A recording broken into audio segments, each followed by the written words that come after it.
David Clendon. Thank you, Mr Speaker. I'd just like to begin by echoing our Labor colleagues' comments about the rather leisurely progress of this bill through the House. Some 3.5 years ago it was tabled and had its first reading.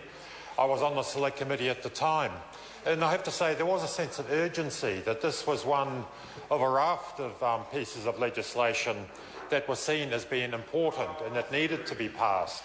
I think it's to the credit of the former Minister, Mr Power, now left his chamber, of course, but if my memory serves, it's one of a series of bills that Simon Power put in place to put some regulation around the finance sector generally, because we saw what happens when finance sectors remain unregulated. We all paid an enormous cost, some more than others. Lots of people lost money who ought not to have done, and we Mr Power, to his credit, put in place a raft of bills to put some reins onto the finance sector. And I think it's fair to say that this is one of those bills. So one would hope that perhaps we'll see this bill through all its final readings and perhaps get in before its 4th birthday. It'll become enacted into law and enable a sensible regime to go into place around this reasonably important, albeit small-scale, area of finance, the insolvency practitioners. So the Greens opposed this legislation at first reading because it did create a negative licensing system. It was the classic example of parking an ambulance squarely at the bottom of a cliff. The idea being that we would wait until people offended and, well, until they failed to provide good service, inevitably at some considerable cost to the stakeholders in an insolvency, be it creditors, the owners, whoever it might be. The idea was that when they were proven to be incompetent or dishonest or whatever it might be, then they would go on a blacklist and would either be obliged to practice under supervision or they would be banned from practicing for some longer or shorter period of time. And we frankly didn't see the sense in that. The argument was that a negative licence system was appropriate because to create a positive registration model would be inappropriate, given that at the time it was believed that there were fewer than 100 practitioners and that there would be cost involved in creating and managing a register and all of these things.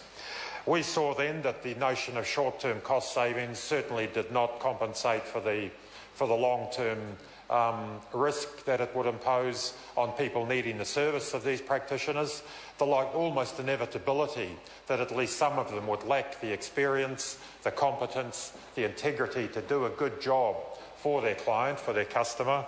And so we opposed this legislation in the belief that what we actually needed was an upfront positive accreditation or registration system.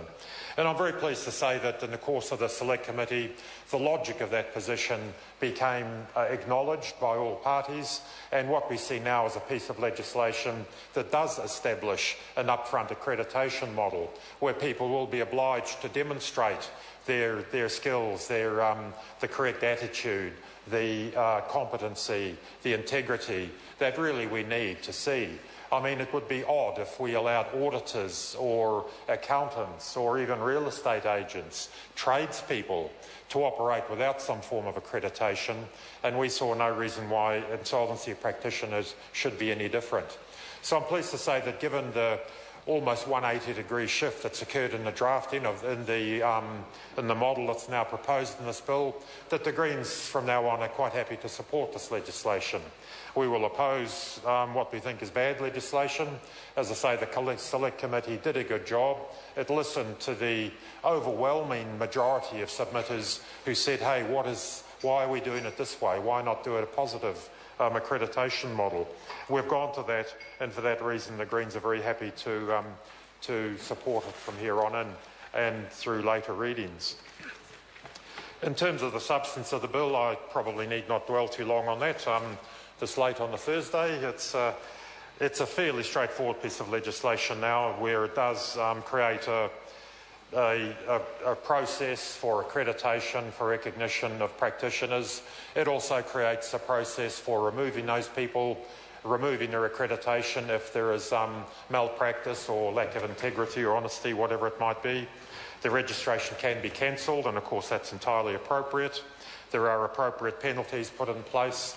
So without dwelling any further, I'm pleased to say the Greens will support this and commend it to the House. Kia ora. Kanwal Bakshi. Thank you, Mr.